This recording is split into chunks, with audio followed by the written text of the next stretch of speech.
তেলটা গরম হয়ে গেছে, এর মধ্যে আমি দুটো শুকনো লঙ্কা দিলাম আর দিয়ে দিলাম 5 ফোড়ন।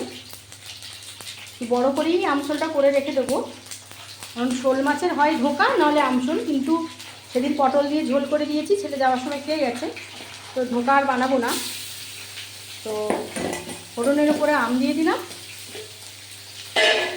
এবার সুন্দর একটা গন্ধ বেরিয়েছে, তো এর মধ্যে আমি আরেকটু সর্ষে অ্যাড করে দেবো, গোটা সর্ষে।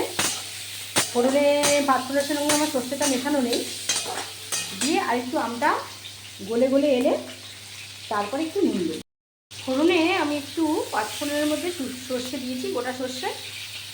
এবার একটু হলুদের গুঁড়ো দিয়েছি, নুন দিয়েছি, লঙ্কার গুঁড়ো দিয়েছি, আমটা গলে গলে গেছে। এবার এর মধ্যে আমি সর্ষে বাটাটা পুরোটা দিয়ে দেব। তো এই আমসল একটু পাতলা পাতলা ঝোল ঝোল টাইপের হয়, তো সর্ষেটাকে আমি ভালো করে তেলে নেড়ে নিয়ে এবার এর মধ্যে আমি জল দিয়ে দেবো। টকবক করে সর্ষে বাটা আর আমের ঝোলটা ফুটছে, এবার আমি এর মধ্যে মাছগুলো অ্যাড করে দিচ্ছি।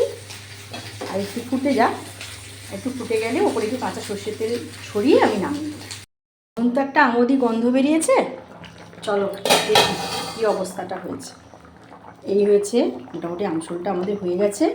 এবার আমি এর উপরে একটু কাঁচা সর্ষের তেল একটু ছড়িয়ে দেবো অল্প, ব্যাস। দিয়ে এবারে ঢাকাটা বন্ধ করে দেবো।